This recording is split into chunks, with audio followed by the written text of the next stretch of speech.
Cause it's gonna get deep, man. You know, I got some unresolved shit. Repressed memories, repressed shit that comes up even in the middle of doing this stuff. I talk about dealing with real life all the time on here. Dealing with what life is teaching us, what it's showing us, and this is about the unspoken weight of tears. The tears of uncried, uh, unreleased emotions. I'm 47 years old. I come from backgrounds of a lot of trauma and molestation. Incest is in there a little bit. There are things that people just find very hard to talk about. They'll go their whole life and never talk about molestation and incest and shit that affects, because when that shit starts to spread, it starts to fucking, it goes through the family. If one person, it's happened to one person, it's inevitable that shit's in the family. It's gonna happen. Like throughout the family, some shape, form, or fashion, because people don't talk about it. People aren't dealing with it because it's some real heavy shit. And I'm saying, like, there's a lot of unprocessed emotions still in me that I'm still processing at 47 years old. And I've been to therapy. I've done like all the stuff, man. And I'm preparing, my mentor, like spiritual father, in a sense, my friend for over 25 years, is 80 years old now on Father's Day. And this cancer is just tearing him up now, and is not giving some good news. And so there's tears that I know are coming.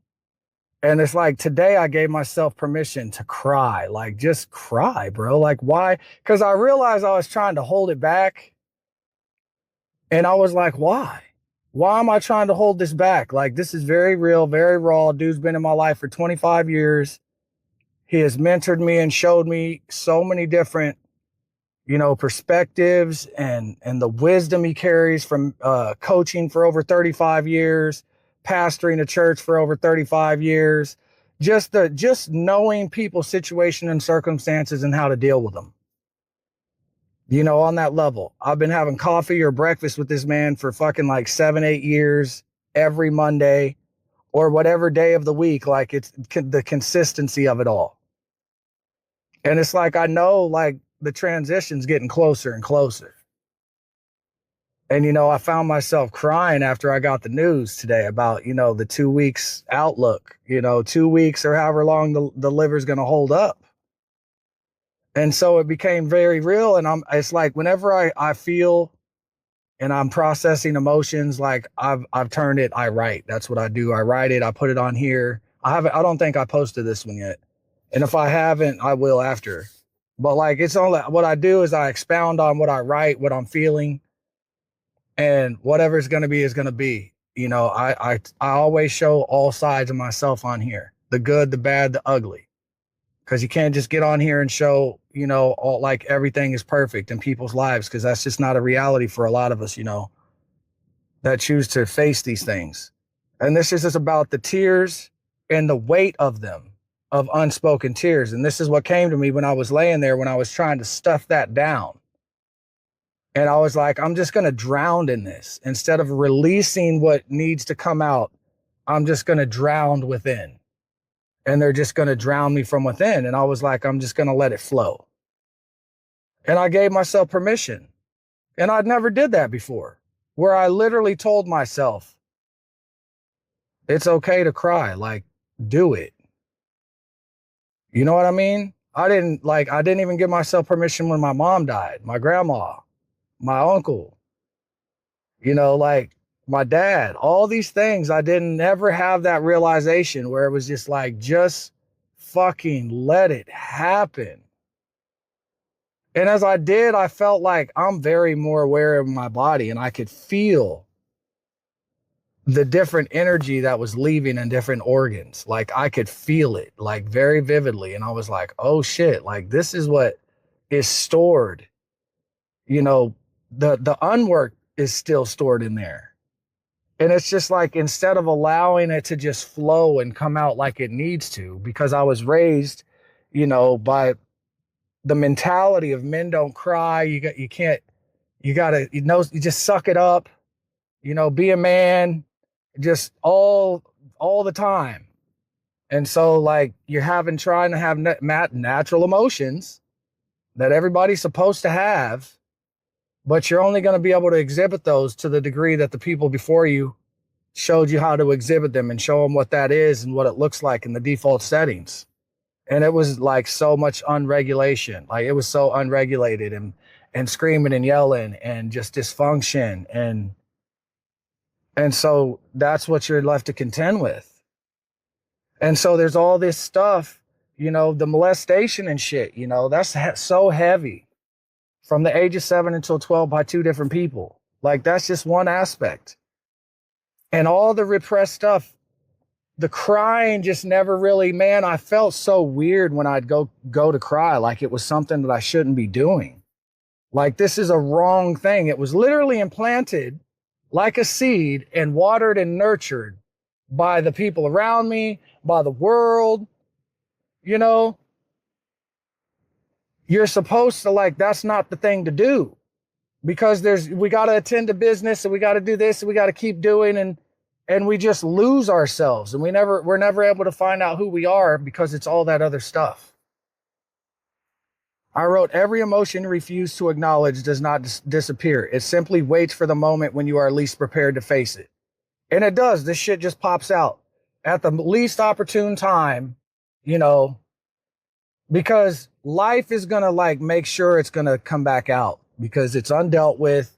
And then whenever the shit starts to rear its ugly head, we're dealing with life and we're dealing with that. And it's just, we're always in survival mode.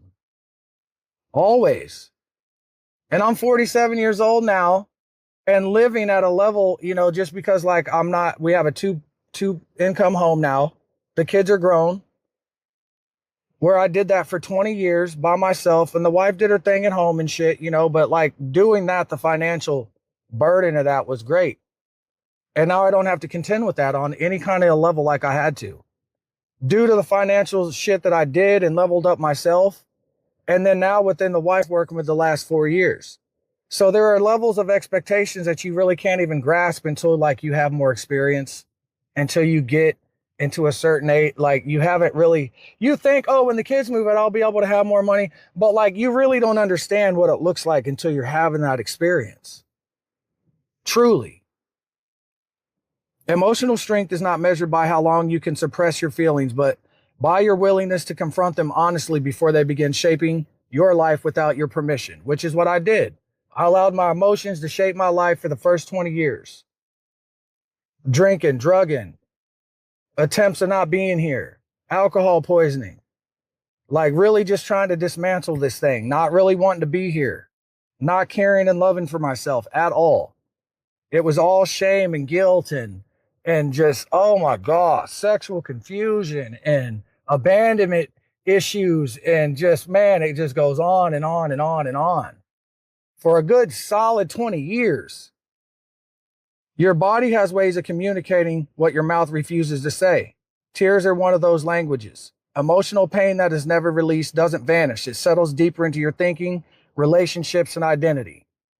And that's what it does. It just starts to fill you up.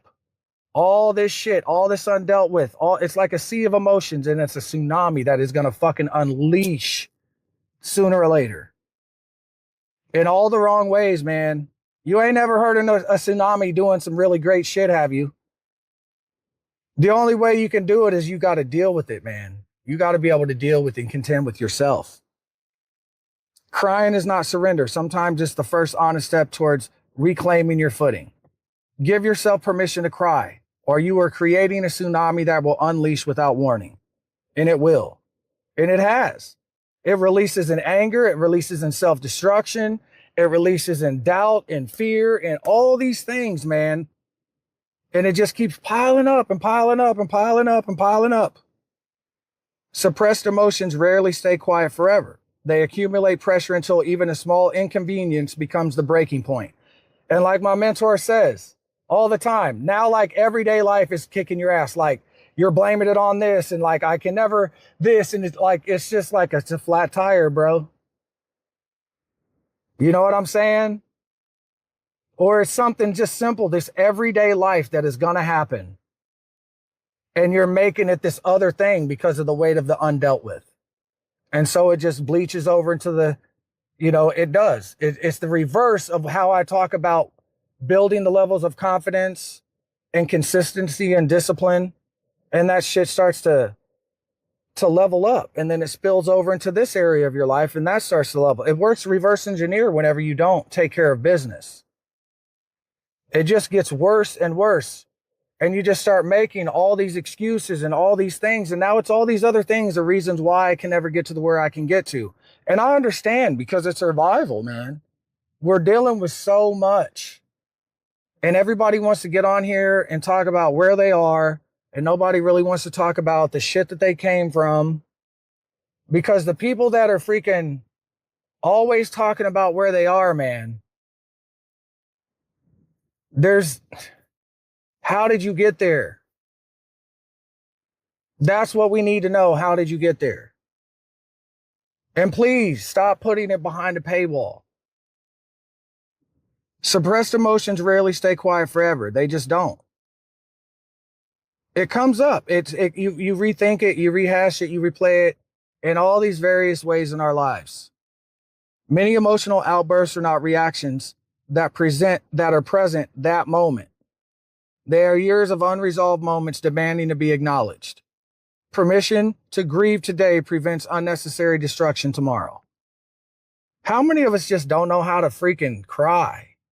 How to experience ourselves and know that it's okay to have gone through the things that we go through, and then not to be able to release it and express it without feeling some type of way, like it's wrong or like you got to be this thing all the time.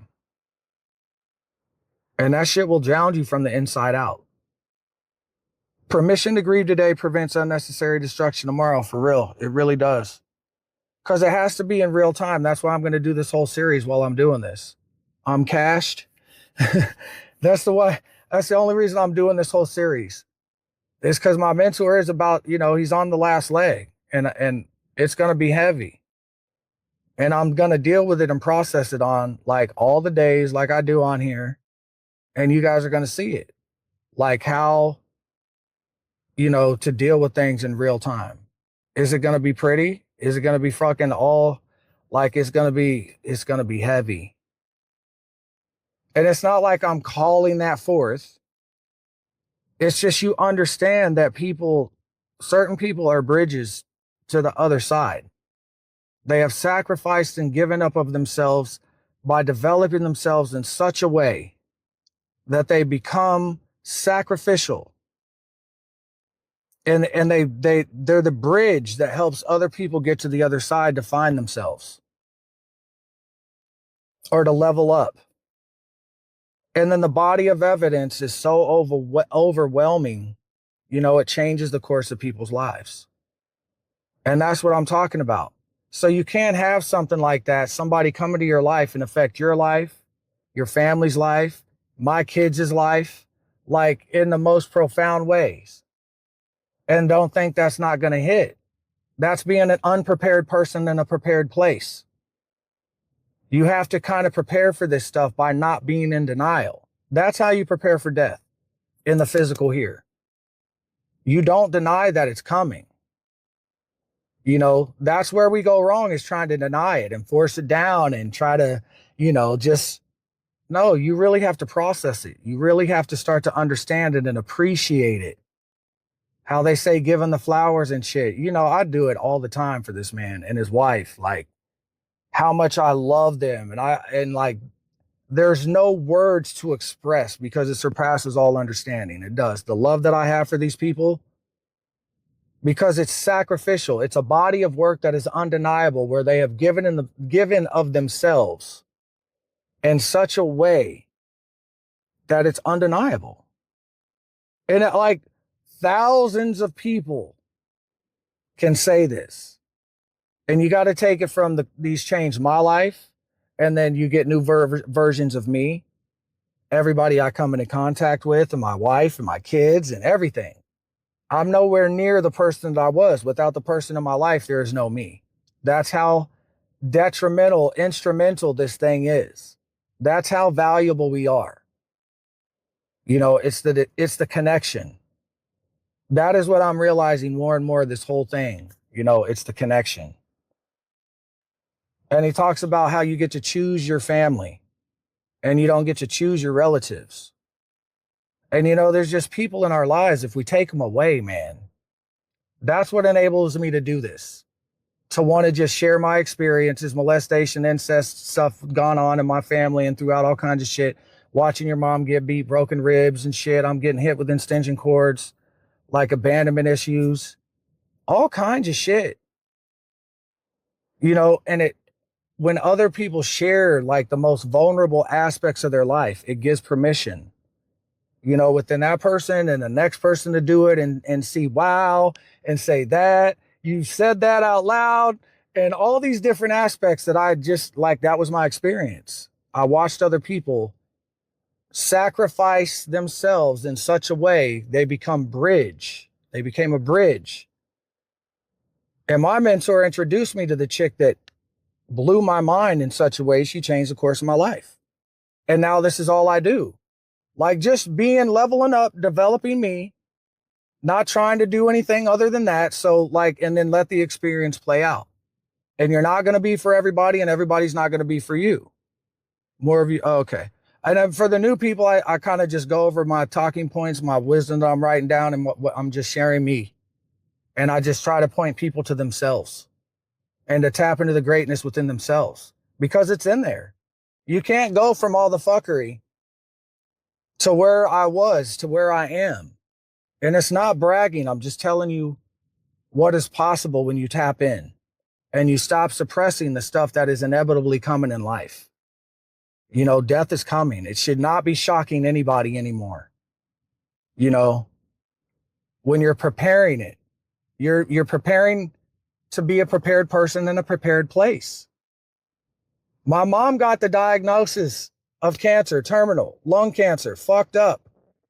Not going to be here long. Immediately, I saw it all. I said this in the last live. I saw it all. I saw the vision. It's not no woo-woo shit. It's not no, a vision is nothing more than you're seeing it in your imagination, seeing it play out. You can see the attitudes people are going to have. You know exactly what's going to happen if I didn't do what my awareness told me. Start to save. Even though I got 5 kids and I still got to do this and I got to do, but my family wasn't on that level here. You know, there's like denial and shit, you know, and like I'm preparing. So whenever I get the call, I can just bounce into action, even though I've never done it before. But facing that situation, to be able to go, okay, she passed, instead of, you know, our family came from nothing. And there's a lot of us don't have money. I do now. I'm good. I'm financially stable, and I'm not bragging. It's just like, I knew I would have to, and this is when I really wasn't, but I was building it. And whenever she died, I just was able to handle it instead of just, and it sucked. But it would have sucked a lot worse if I didn't pay attention to what my awareness showed me. If it would have been, what it would have looked like if I would have just did what a lot of people was doing and ignoring it and acting like everything was going to be okay, and just, you know, what it would look like when the time hit. And you can see it. So I just prepared for it. And then we could just keep it moving. And it's just an example of where you're like, you're dealing with it as it comes. You're no longer, you know, suppressing the shit, because I already know what it's like. And I'm not saying I do this shit 100, you know what I'm saying? Like, this is a process. I'm still learning how to deal with the death. Everybody deals with death different in this physical. And I talk about the consciousness being just readily available. You know, you can, all the lessons, all the pieces of their essence, they leave with you. It lives on. Consciousness is amazing. You know, you could record it. I have videotapes. I have CDs. I have lessons that he's taught me, like, and lived out before me, and all of these things that I can choose to write the narrative of, instead of just having it be what everybody else told me death is supposed to be, and the stages of grief, because a lot of that stages and stuff it's not for me. because I understand this stuff on a different level and in the way that I narrate it. Because I don't have to depend on that. And then as long as you're being truthful and honest with yourself and developing yourself, you're going to show yourself the way.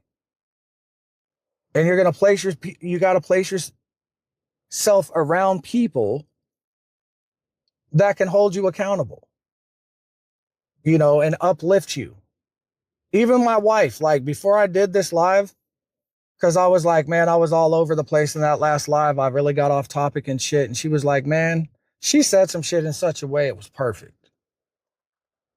You know what I mean? Where it was just like, it doesn't got to be scripted. Like, I got my talking points wrote out and my quotes and shit. Instead of just like, and it was perfect. Because that's what I do. I start to think it's got to be this way and that way a little bit. And it's just like, man, this is what people want, man. They want authenticity. They want to know that you're in the same boat looking for fucking land. Because it's fucking hard out here. It's so hard, but it can be magical. At the same time, it's crazy. Like it can be magical. Then you can be like, I don't even want to be in this bitch. And it's like when you start to love and develop yourself in ways that you never even thought of possible, like coming from backgrounds of where we come from, man. My favorite saying that I created was there's no other fucking product that could have been produced otherwise.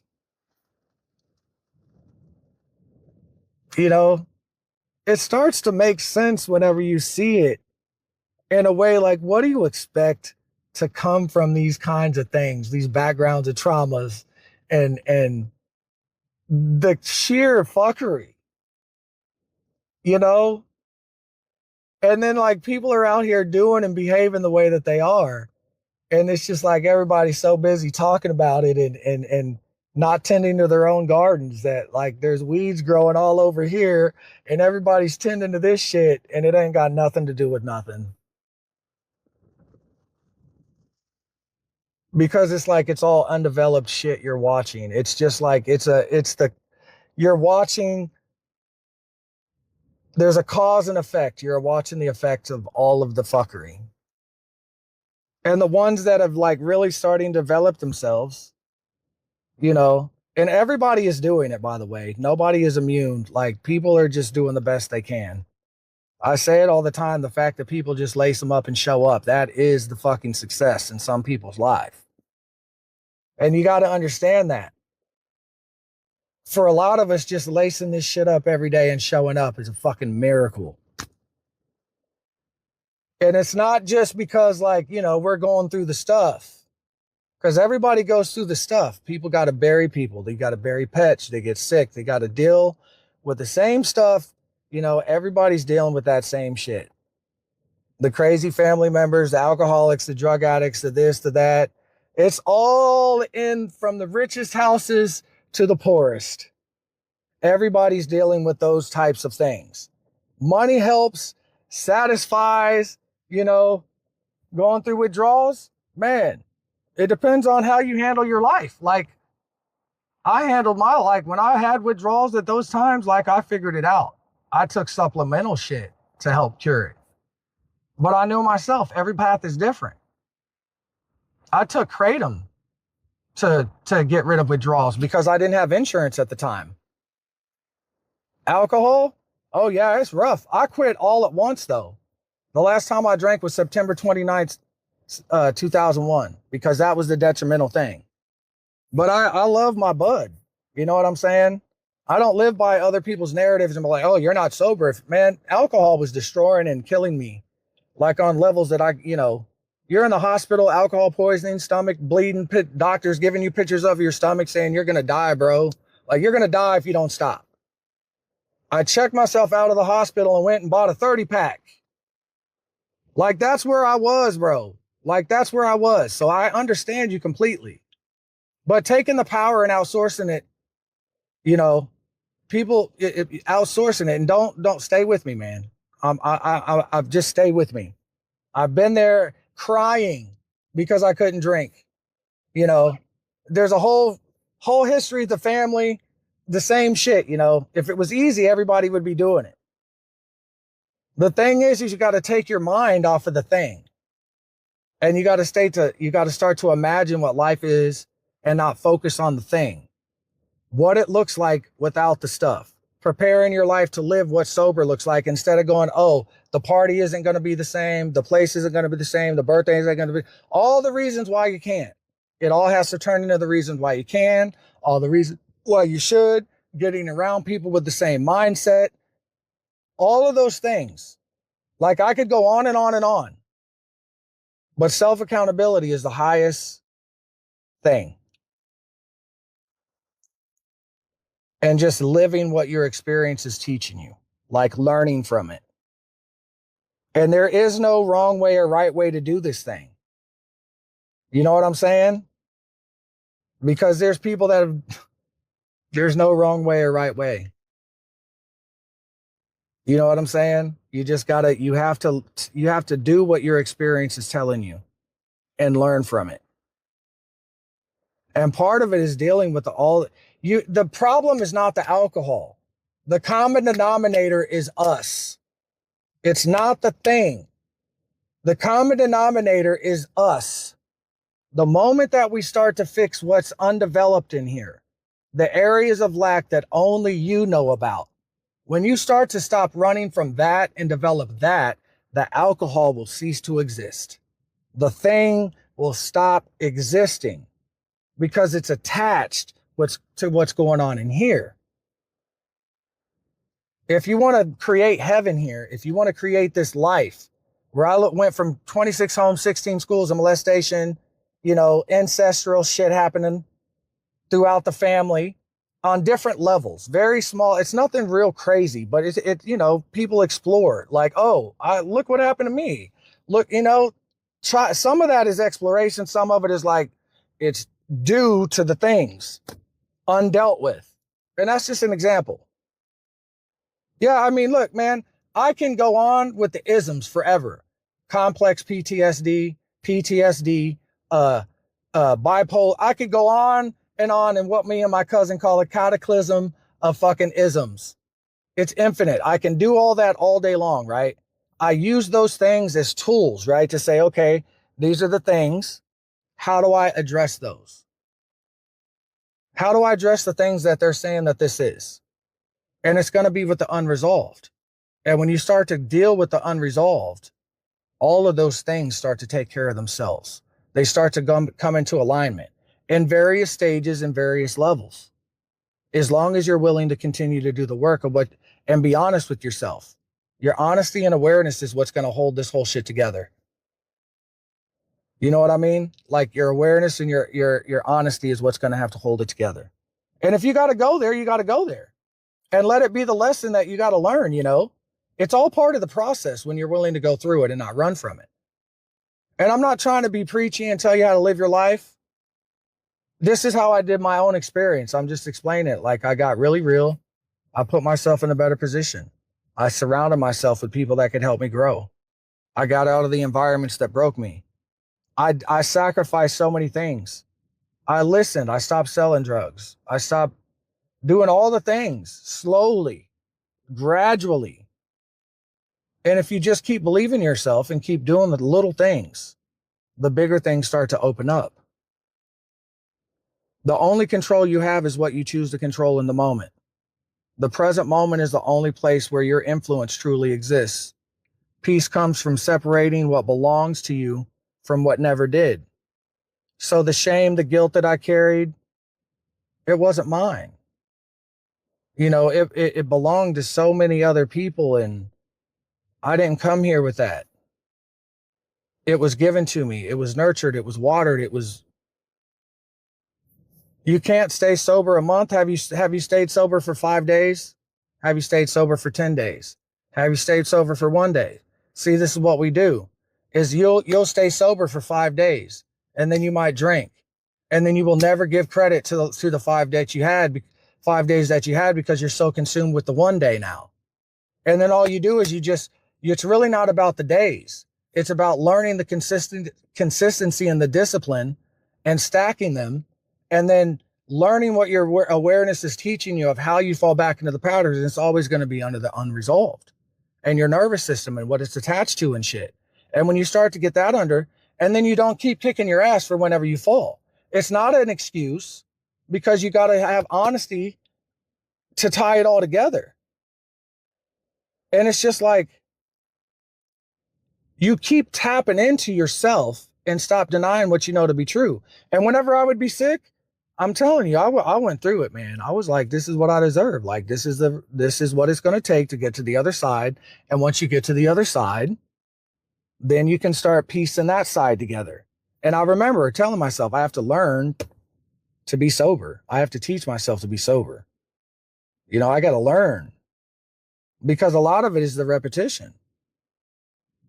You know, it's that you wake up, you do this, it's the repetition of everything. I haven't drank in over 20 years. And when I go to Quick Trip at the counter, I feel like still ordering, you know, cigarettes. And I haven't smoked forever. I can't even tell you how long. Or I'd want to go and get alcohol when I'd go there, because it was a repetition. It wasn't even like I wanted it, but that's just what I did so long.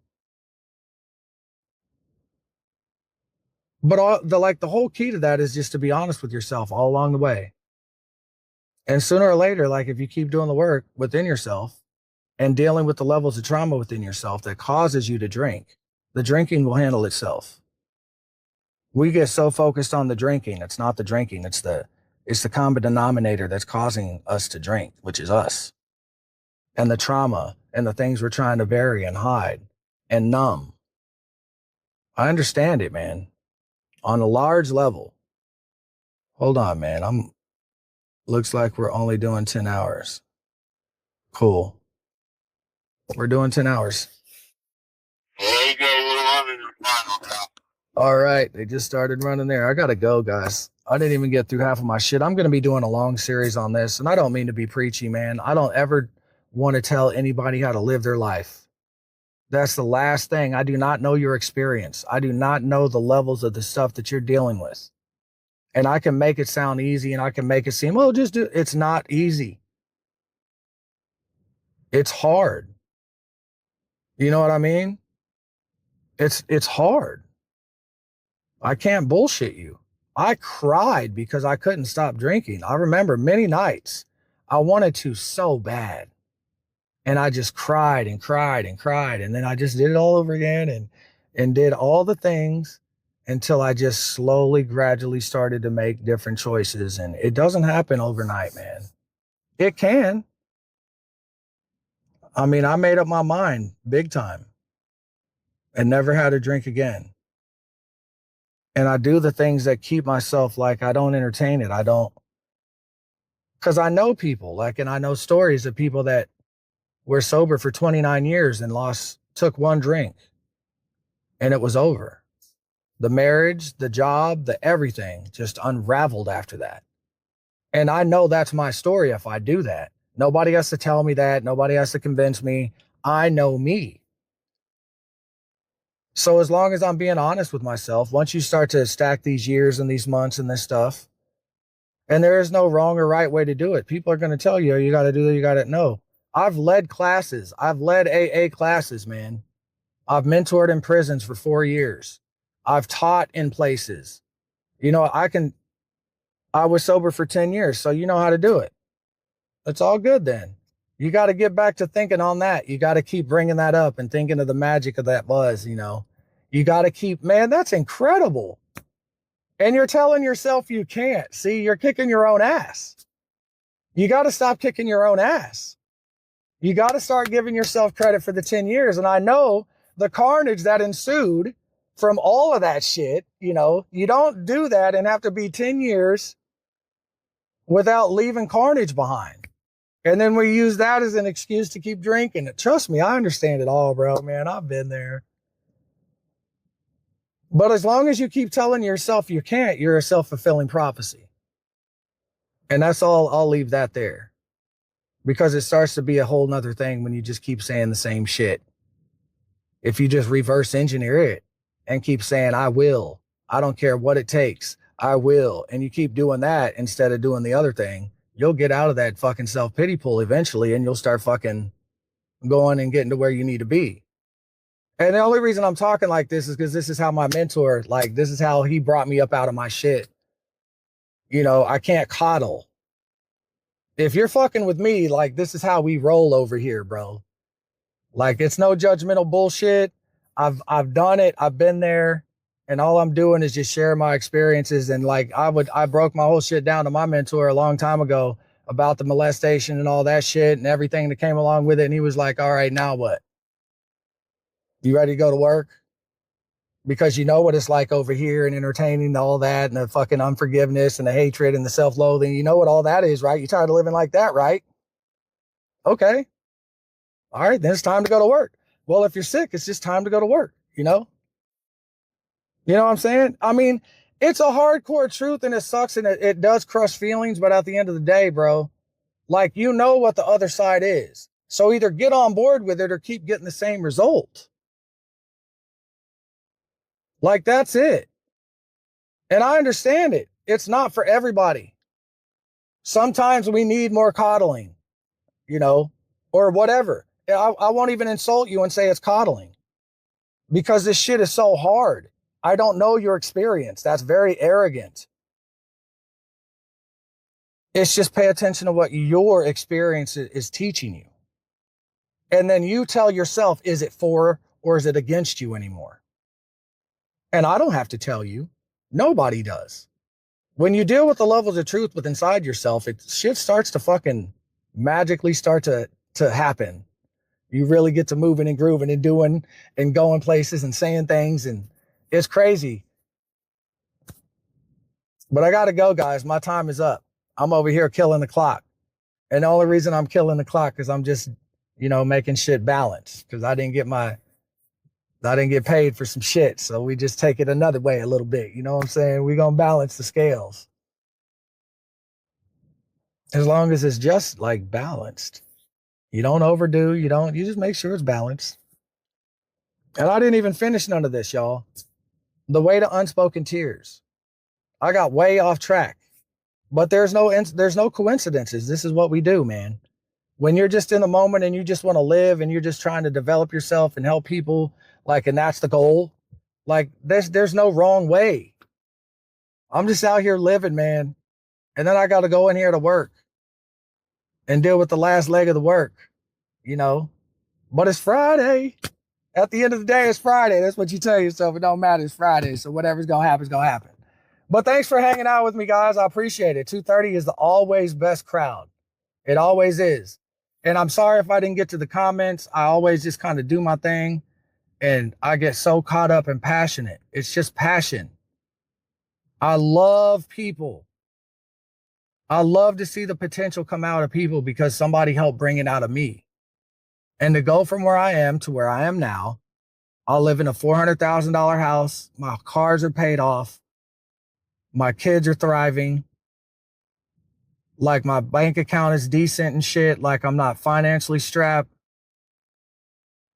Like, life is fucking good, man. And it's not like that for a lot of people.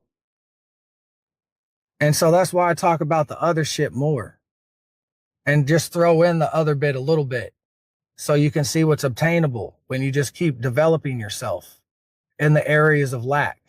And not any specific way, but the way that your direct experience is teaching you. And you can take this thing as far as you want to go. And it doesn't have to be any of the shit that I described. Like I said, just being able to lace them up every day and go to your home and go to work and shit, that's success for a lot of people in their life, I'm telling you. I just wanted some other shit.